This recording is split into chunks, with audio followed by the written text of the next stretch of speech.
Way back in the spring of 1990, 10-year-old me was given a $5 allowance.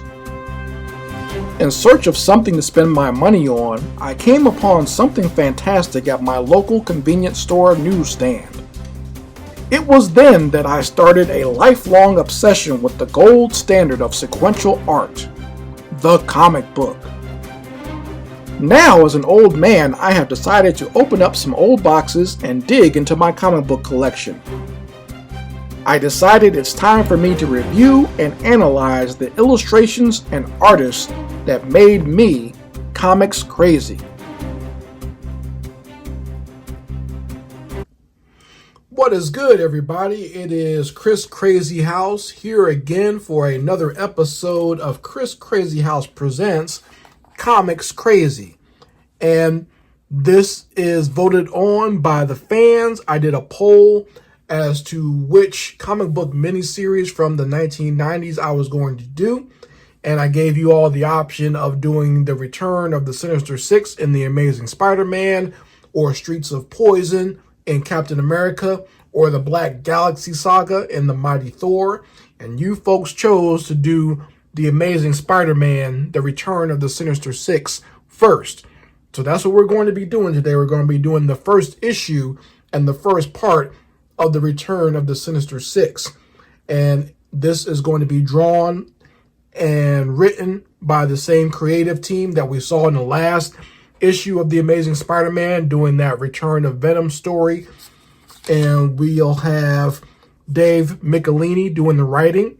Eric Larson is going to be doing the pencils on this. He's riding high, doing The Amazing Spider-Man at this time. And Mark Macklin doing the inking for Eric Larson. Okay, so that's what we're going to be doing. I just wanted to showcase what we have so far, because I have most of these issues, most of the original issues that came out around that time. All right, so here's part 1, part 2, part 3. I'm actually missing part 4. That's the only one I do not have at this time, but I have part 5 and part 6. But for the one that we are missing, we can always just go to the collective version that I bought at my local comic book store. My local comic book store actually had this. I was so happy to find it, and I made sure I picked it up as soon as I saw it, because I couldn't believe that they actually had it there. I was surprised that they still had like a collective version of this, because it's hard to find those really big crossovers in the collected editions in Marvel, because, you know, obviously comic collectors like myself pick them up as soon as they see them. But I made sure I bought this one as soon as I saw it. I got it actually at a discount price. So today we're going to start with the first part of the return of the Sinister Six. And for those who don't know who those people are, the Sinister Six is actually Spider-Man, some of his worst enemies, actually teaming up so that they can fight and get rid of Spider-Man. So when you have teams out there like the Avengers or the Fantastic Four, the X-Men banding together to save people, you also have villain teams out there.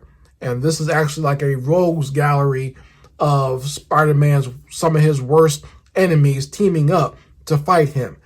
And this is the return of the Sinister Six. So they actually appeared way back when, during the original run of Spider-Man, when Stan Lee was still writing it and Steve Ditko was doing the artwork.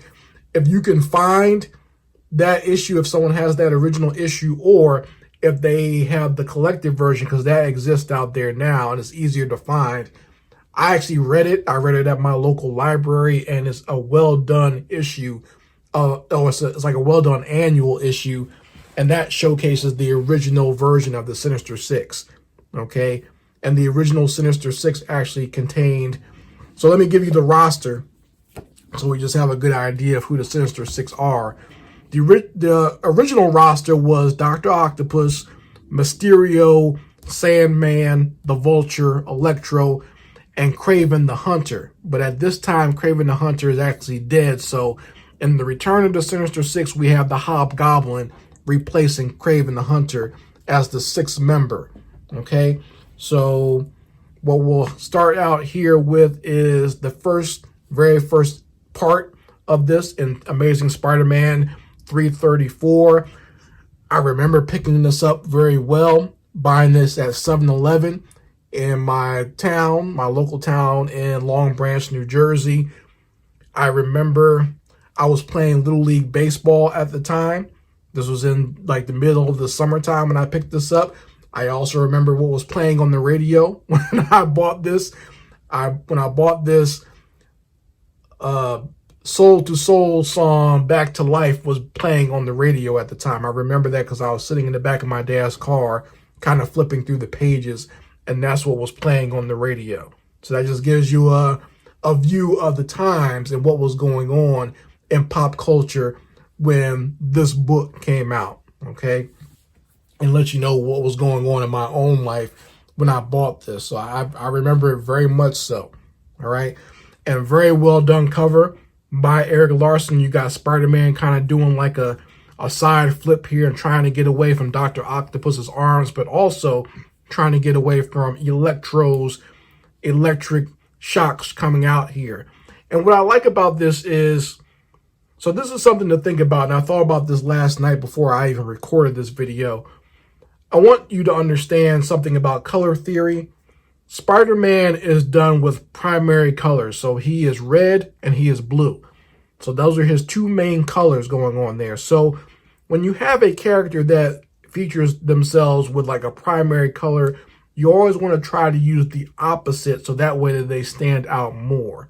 And if you notice this, if you look at some of Spider-Man's greatest villains, they are in that secondary color spectrum. Okay, so a great example is Electro.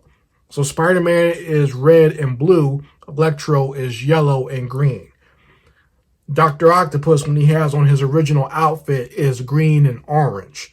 The Green Goblin is green and purple. Mysterio is green and purple. The Sandman wears green and brown. Okay, so that's just something to think about when you're doing color theory and thinking about your characters. This is something that was done very intentionally back then, especially because colors were a lot simpler. It was being printed on newsprint. You wanted your main character to stand out and the villains to stand out. So even with this cover, they got Spider-Man in the red and the blue, and you see Electro's electricity coming out. It's like purple flashes with black, so that way Spider-Man stands out, and you still get a chance to see more of Electro at the bottom, and also the shadows of Dr. Octopus, but you know, you see his tentacles, so you know that's him. Okay, so that's just something to think about. Superman does the same thing. Superman is red and blue, and a lot of his villains take place in a different color spectrum. Lex Luthor often wears either purple or he wears green. Think about characters like the Parasite in like pink or something like that. So if your main character has the primary colors, a lot of their rogues gallery take place in other color spectrums. So just something to keep in mind when you're designing out here. But once again, very well done cover by Erik Larsen. And we'll start out here with the splash page opening. And the title of this story is Secrets, Puzzles, and Little Fears. And I love this picture of Electro right here on the splash page in this issue. He's coming right at you. You see his hands kind of outstretched, and he's kind of riding on the electrical fields, on the electrical line. So Electro can kind of manipulate electricity, and he can also use that to kind of like ride on, like, and like, you know, he kind of conducts himself on the electrical line. So if there's an electrical line around, Electro can ride on that, and that's what he's doing here. And once again, you see how they did these colors here. Electro is yellow, green, and a little bit of black, and they made sure to use kind of like this pink colors going in the background to show the energy around him. So you gotta keep that in mind when you're designing these characters. And once again, this was printed on very simple newsprint, and they want those colors to really pop when you open up a book, and this works perfectly, okay? But once again, Electro riding on the electric lines, see him kind of coming right at you. Very well done opening to this book. And you can see a panel of him up here. Let's see if I can get this down a little bit so you guys can see it better. But you see him kind of riding through this neighborhood and using the electrical lines to kind of power himself and also ride along them. And he's breaking into this warehouse here. And we have our hero, Spider-Man. He's out here taking some pictures. And, you know, he doesn't expect to, but he actually winds up running into Electro. They just happen to wind up in the same spot. And Spidey kind of crashes through the ceiling and to go fight Electro, because Electro is hurting this security guard. And as soon as Electro sees Spider-Man, he's like, it's always you. You know, at this point, Electro and Spider-Man have fought probably 1,000,000 times, and he's tired of him. You know, Electro hates seeing Spider-Man at this point, okay, because he hates dealing with him. And this Electro, I like him more than some of the newer versions they put out there, because Electro is basically just a thug who happened to get some superpowers.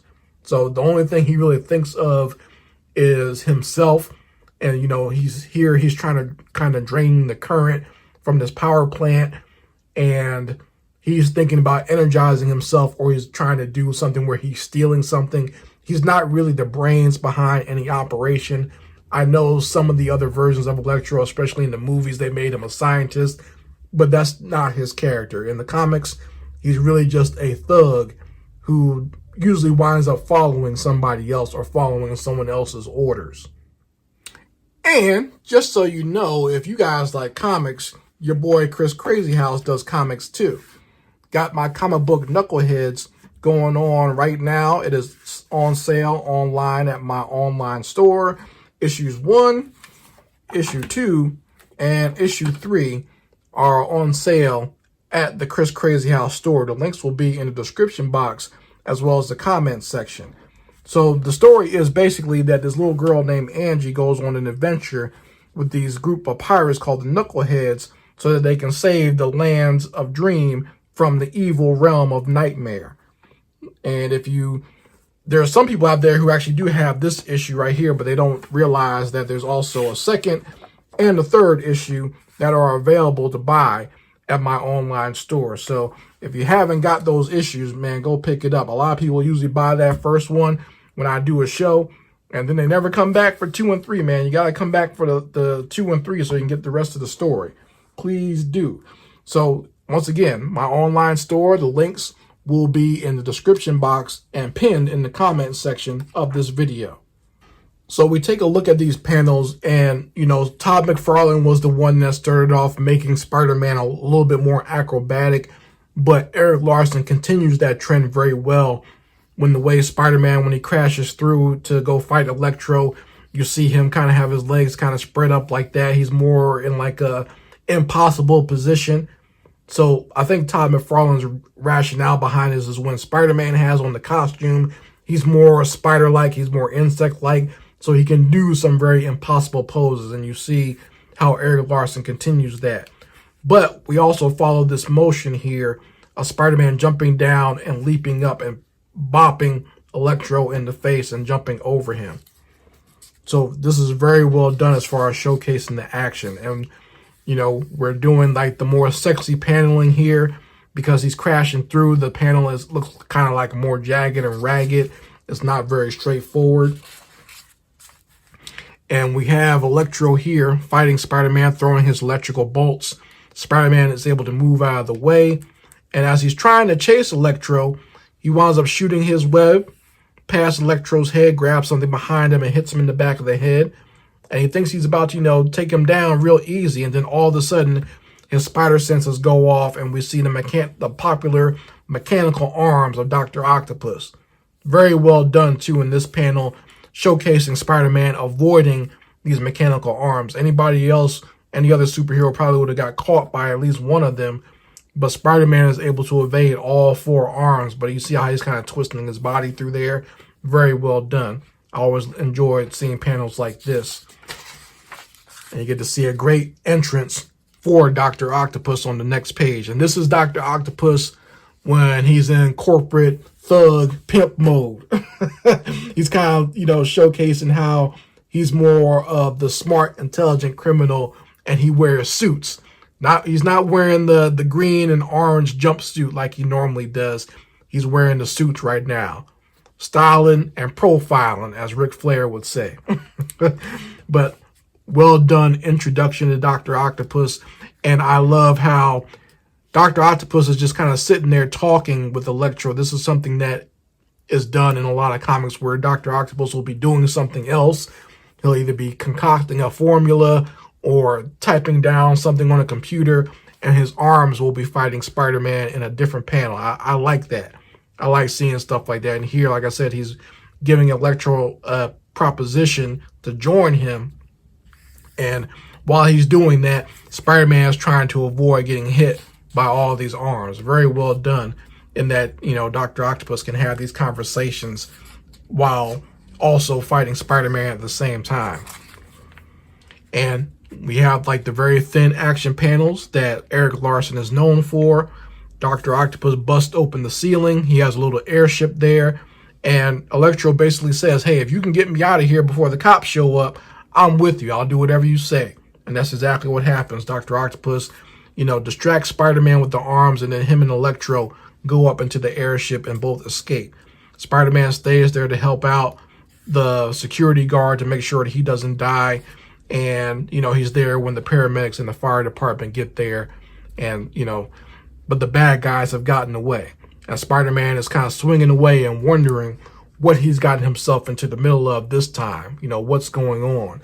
And this could have been a boring panel of Spider-Man swinging away. Like, I would never think to do this, of almost kind of like an upside down looking up at him type panel where Spider-Man is swinging away.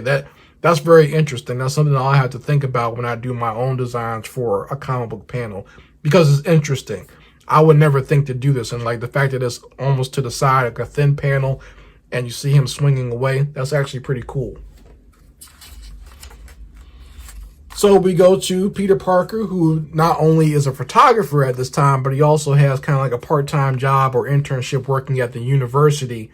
And he's kind of working with the scientists. They're working on a new project where you can look at the ley lines that exist on Earth.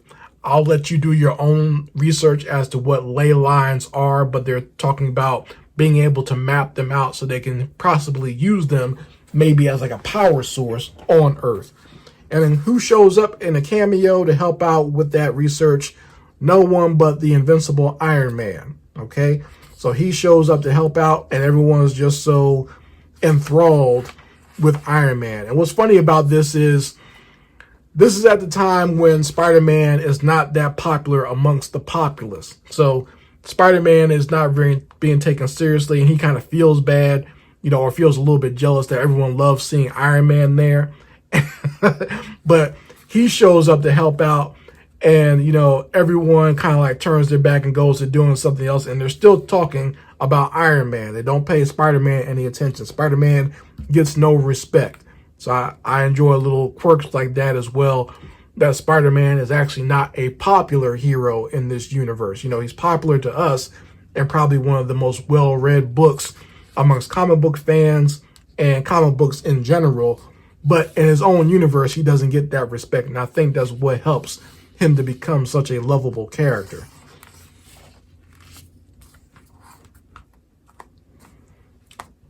So here we are, Mary Jane working on her soap opera. And I think on the soap opera, she actually plays more of like a diva slash jerk of a character. You know, she's always causing issues on the soap opera. But, you know, as the director, he yells cut because something is not going right. He doesn't like the script. And then all of a sudden, out of nowhere, you know, he's about to go apologize for him blowing up and yelling at the actresses. One of the studio lights falls down and smashes his head. And people are wondering what in the hell happened. You know, was it an accident?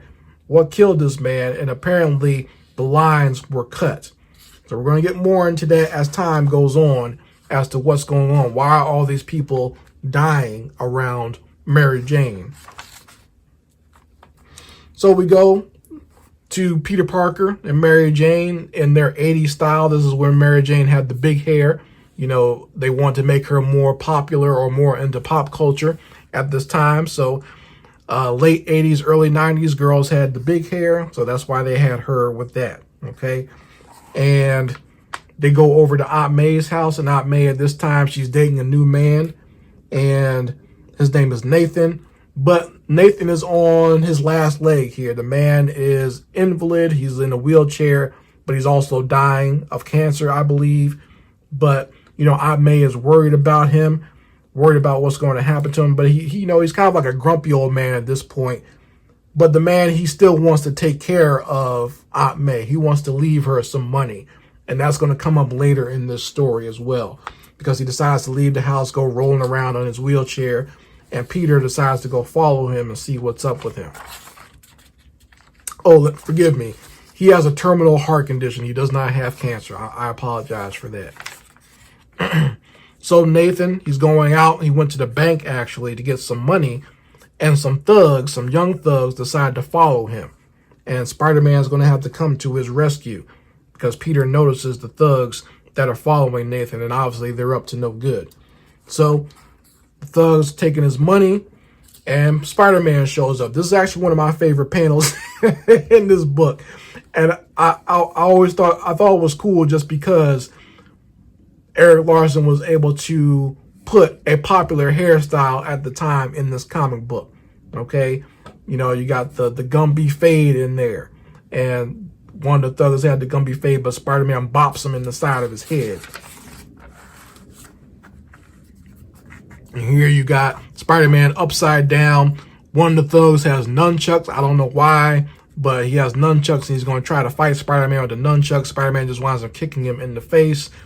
Does a flip with one of the thugs who has a screwdriver trying to stab him. And we get to see a little bit of Spider-Man's strength here. The fact that Spider-Man actually does have super strength. He's able to bend this screwdriver just by pushing it down with his finger.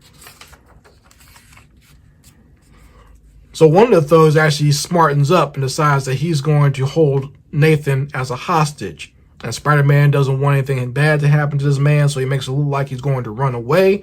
And he's going to swing around and come back and save Nathan. But before he can, bam, the thug gets hit in the face with a little walking stick.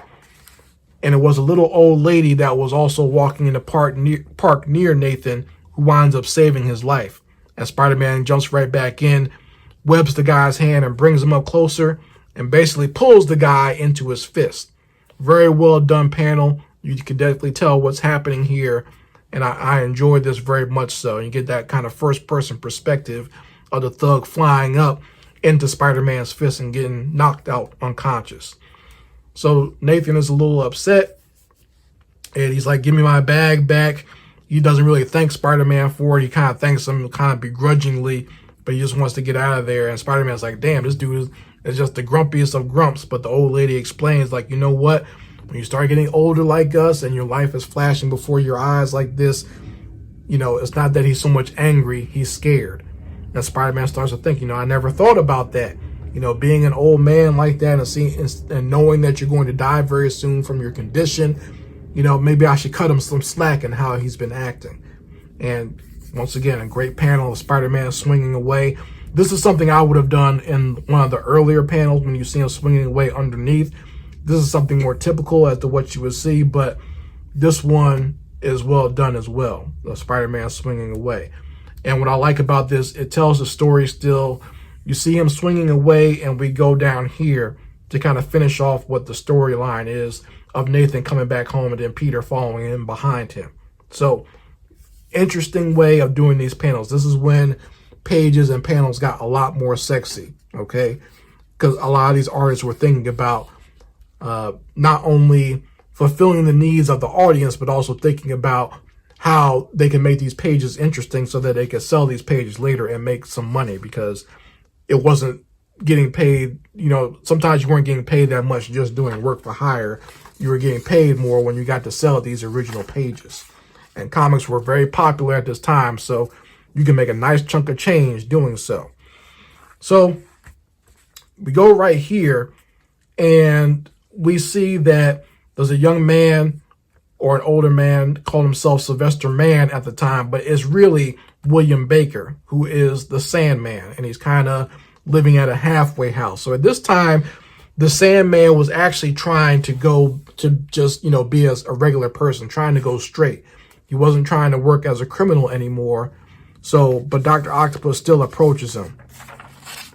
And I really like the way this is done, because he rips off the jacket and we see the sand pouring out as Sandman kind of pours himself out and blocks one of Dr. Octopus's arms. So we get to see that Sandman is actually extremely dangerous. So no matter what you might say about his character, he's not that bright. He's also a thug with powers. So he's not as smart as Dr. Octopus, but he could be extremely dangerous with his powers. The fact that he can manipulate his body that way. And Dr. Octopus saying, you know, I'm trying to get you to work with me again. Sandman doesn't really want to, because he's trying to go straight at this time. He's trying to not be a criminal anymore. And he's about to try to, you know, basically consume Dr. Octopus with his sand powers. But what Dr. Octopus does is he threatens the family that Sandman is staying with. So he's kind of staying at like a little halfway house. And he shows that, you know what, at any time I can send a box, and this box is full of explosives. So he's like, think about what would happen if I decide to send a package here and address it to the family that lives here, or address it to their children, and they open it and it explodes.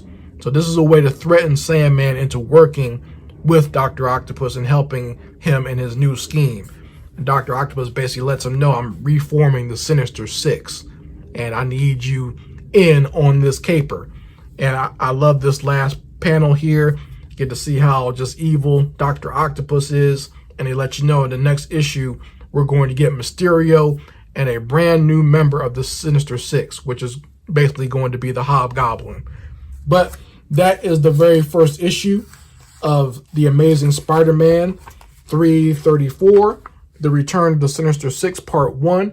And the Sinister Six have always been some of my favorite characters or favorite rogues gallery in Spider-Man. So I'm very much looking forward to showcasing this to you guys.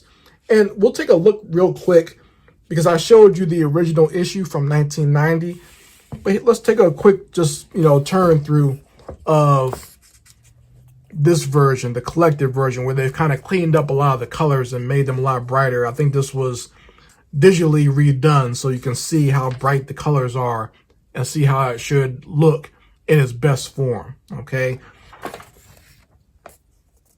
so you really get a good idea of how this issue will look with modern coloring going on here. So they've touched it all up and they've done it with the digital coloring so you can see it a lot better. See how these panels are. I forgot to say something about, I really like this panel. Like, it looks a lot better with the newer colors, but I really like the way the ladies are here in the, they're on the soap opera. You can kind of see the lighting that's behind them, and they're the main focus of this page. You kind of see them here, and then the director yells cut, and then you can see that they're more so on like a movie type set. Let's see. I want to get to like the action sequences so you can see them in brighter colors. Spider-Man fighting the thugs. My man with the Gumby fade getting bopped upside the head. Spider-Man pulling the thug closer to him and punching him in the face.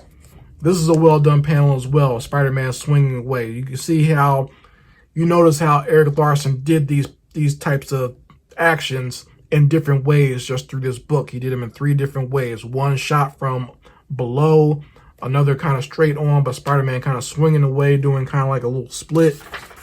And then later on, Spider-Man swinging away, but in a different way. And you can see how the way the webs are wrapped around him as he's swinging away and pulling himself up. I just like that. I just love how the action is. It works well for the character and exemplifies what Spider-Man is and what type of power set that he has. And once again, you have, Dr. Octopus walking in the shadows, but you see his tentacles swarming around. I think that's a great way of showcasing the character, and you can see it a lot better here in the full color. Just really walking in, the criminal thug style. And I kind of like that. We know it's Dr. Octopus. We know that's the character, but they showcase him in some very interesting ways. He looks a lot more threatening that way. Like even here, you see him just in the shadows, and right here as well. And here you just kind of see like a silhouette of him, but you know his shades and stuff, right? So we know it's Dr. Octopus, but he's a lot more menacing and more, I guess you could say he's planning to do terrible things. The fact that he's threatening to blow up this family and some children just shows you how menacing he is. He's definitely in his criminal mastermind mode with the Sinister Six in this way. So he's definitely a real threat, and he's the one we really have to watch out for in this book. So we're going to be doing the next issue, part 2 of the Return of the Sinister Six. That is issue 335 will be coming up, and we'll be talking about that next time. So make sure you go ahead and like this video if you enjoy what I was talking about here, and make sure you go ahead and subscribe to this channel so you are here when we do the next episode of the Return of the Sinister Six. So anyway, folks, I hope you enjoyed this video, and I very much hope to see you here next time when I do part 2 of the Return of the Sinister Six. Anyway, this is Chris Crazy House signing out. Peace.